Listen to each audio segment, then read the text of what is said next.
We want to bring in Russell Vought, director of the Office of Management and Budget, who is reportedly, quote, widely perceived to be preparing to pick up where Musk leaves off. Russ Vought, welcome. Thank you very much. It's good to have you here. So let me just ask you that for starters, because I think there is a feeling that with Elon Musk leaving this position, at least on a daily basis, the ball is going to get dropped. And then the signal to all these agencies is sort of, hey, back to business as usual.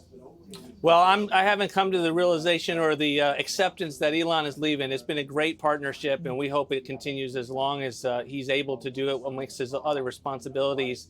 And it's been a historic and I think, a revolutionary look at what is occurring at these agencies. And I love the interview last night. And we're trying to make these cuts permanent. We're trying to send them up to Congress, propose the lowest non-defense level since 2017. If you adjust it for inflation, it's the lowest since 2000, because we want to bank these $163 billion in cuts to the bureaucracy that has been woke and weaponized and wasteful. And the American people know it's not affordable. What they just are maddened by the fact that it's been used to divide them and been weaponized against them. And so that's what we're trying to fix. At the same time, we're going to fund all the president's priorities and get him to $1 trillion national defense figure. And so we're going to have a good reception on Congress, and we've already begun that outreach. Well, you know, I think the American people want to know that someone is going to pick this ball up and is going to hang on to it like a dog with a stake in their teeth that they're not going to let go of.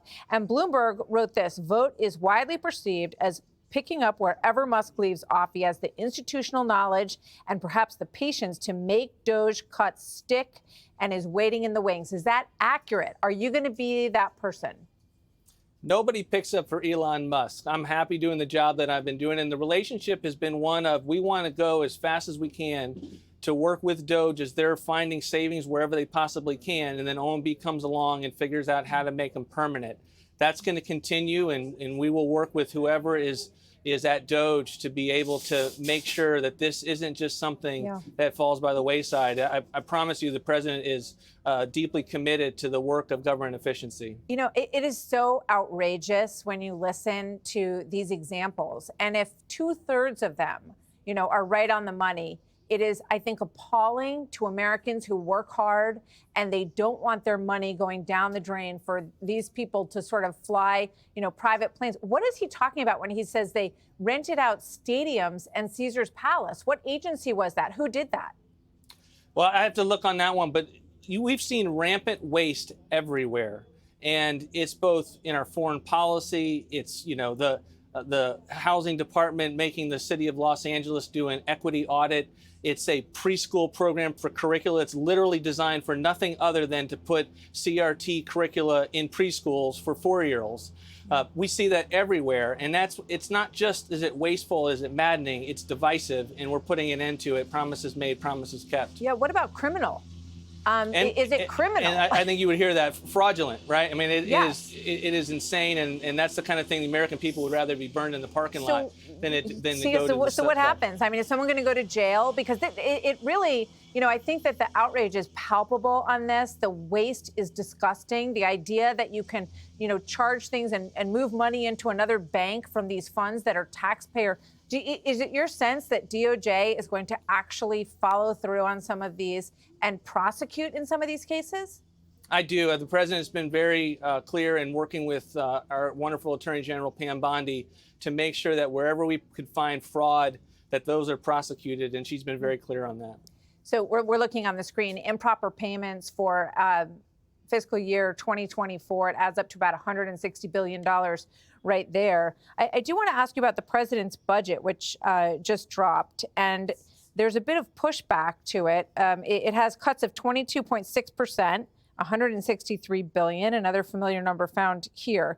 But some are not happy with what they're seeing in this proposal, which is no surprise. I guess usually when the president drops their budget, you're going to get a lot of pushback. But some of this is coming from Mitch McConnell and Roger Wicker in the Senate. Here's a quote. "It's peculiar how much time the president's advisors spend talking about restoring peace through strength, given how apparently unwilling they are to invest accordingly in the national defense." What do you say to that, Mr. Vought? Yeah, it's an inaccurate charge. We provide $1 trillion in national defense spending, 13% increase. We do it in two components. we use discretionary spending, and then we put in a historic paradigm all of our increases on defense and homeland security. We use it in reconciliation so that we only need to use Republican votes. We don't want Democrats to have the filibuster as a veto to then hijack the appropriations process and say no to the homeland security spending, and then say that every dollar of defense has to lead to another dollar in non-defense spending. So that has been Washington, D.C. broken. We are changing that. And right now, even before any discretionary appropriations bill is done, you're going to see $150 billion passed in the House and the Senate. That is real money. It's going to real capabilities, and it will lead to all of the increases to get us to $1 trillion bill.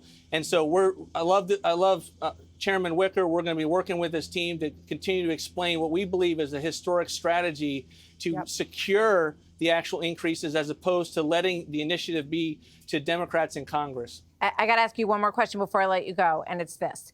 A lot of the agencies that we're hearing about around that table last night are, smaller agencies that most people have never heard of.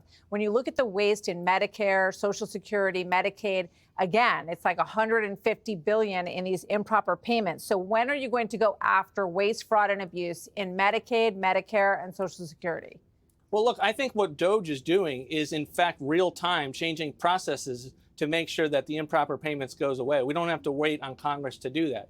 We also have a reconciliation bill in which we're going to make sure that we can't have illegal immigrants on the Medicaid program, and we don't have people on that where states need new tools for eligibility requirements. And so there is a lot of work that can be done on the mandatory side of the House. This is just for the discretionary. We wanted to get it up to Congress to start the appropriations process and to inform those that are working on the reconciliation bill.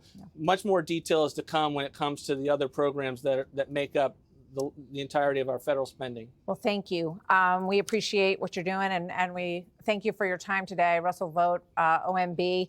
It does seem that there is a DOJ aspect of this as well, if people are stealing from the American people when they carry out these government jobs. So hopefully we'll talk to Pam Bondi next about that. Thank you very much. Good to see you, sir. Thank you.